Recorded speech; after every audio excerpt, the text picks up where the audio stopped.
আলহামদুলিল্লাহি ওয়া কাফা ওয়া সালামুন আলা ইবাদিহিল্লাযীনা ইসতাফা আম্মা বা'দ ফাআউযু বিল্লাহি মিনাশ শাইতানির রাজীম ওয়া মান ইয়াবতাগি গায়রাল ইসলামি দীনান ফালা ইউকবালা মিনহু ওয়া হুয়া ফিল আখিরাতি মিনাল খাসিরিন ওয়া ক্বালা রাসূলুল্লাহি সাল্লাল্লাহু আলাইহি ওয়াসাল্লাম মান তামাসসাকা বিস-সুন্নাহ ইনদা ফাসাদি উম্মাহ ফালাহু আজরু শাহিদ আও কামা ক্বালা আলাইহিস সালাতু ওয়াস সালাম।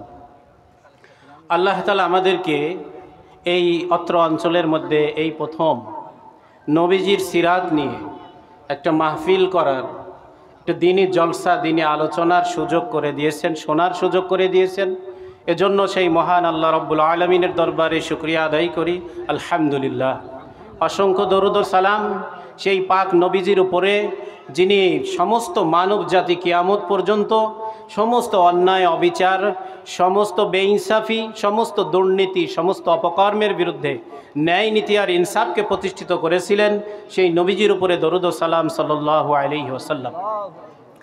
আজকে আমাদের এখানকার অনুষ্ঠান হলো সিরাতুন নবী। আমাদের দেশে আমরা মিলাদুন নবীতে সবাই অভ্যস্ত এবং এটা প্রচলিত। যেহেতু আমাদের মাহফিলের নাম দেওয়া হয়েছে সিরাতুন নবী, তো এই বিষয়টা খোলাসা হওয়ার দরকার। মিলাদুন নবী কি আর সিরাতুন নবী কি, কোনটা বেশি উপকারী, কোনটা প্রয়োজনীয়, কোনটার গুরুত্ব কতটুকু। মিলাদুন নবী একটা আরবি শব্দ, যার মোটামুটি অর্থ দাঁড়ায় যে রাসূলুল্লাহ সাল্লাল্লাহু আলাইহি ওয়াসাল্লামের জন্মের মুহূর্ত, অথবা তার জন্মের সময়, অথবা তার জন্মের দিন।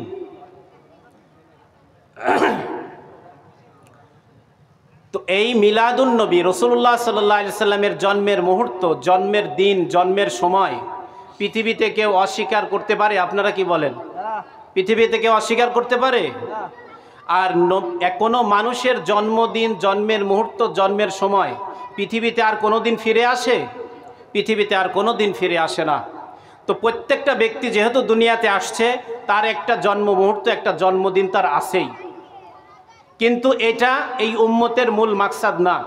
কোরআনুল কারিমে আম্মাজান আয়েশা রাদিয়াল্লাহু তাআলা আনহার বর্ণনা অনুযায়ী ৬২৩৬টা আয়াতের মধ্যে ডাইরেক্ট কোনো আয়াতে মিলাদুন নবীর কথাকে উল্লেখ করা হয়নি। আয়াতের মধ্যে রসুল সাল্লাল্লাহু আলাইহি ওয়াসাল্লামের জীবনী, রসুল সাল্লাল্লাহু আলাইহি ওয়াসাল্লামের কারামত সম্পর্কে আলোচনা আসছে পরোক্ষভাবে, যেটা তাফসিরের মধ্যে বিস্তারিতভাবে হাদিসে মুবারকে খোলাসা হয়েছে।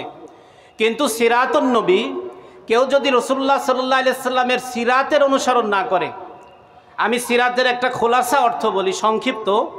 আল্লাহর রসুল তার জিন্দেগিতে যেভাবে ব্যক্তি জিন্দেগি থেকে, টয়লেট থেকে শুরু করে সামাজিক, অর্থনৈতিক, শিক্ষানীতি, পেট নীতির, এমনকি রাষ্ট্র এবং আন্তর্জাতিক পর্যায় পর্যন্ত রসুল সাল্লাল্লাহু আলাইহি ওয়াসাল্লাম যেই আদর্শ, যেই ফর্মুলা, যেই জায়গায় যেইভাবে প্রয়োগ করছেন, ওই জায়গায় ওই আদর্শ ওইভাবে বাস্তবায়নের নাম হলো সিরাত।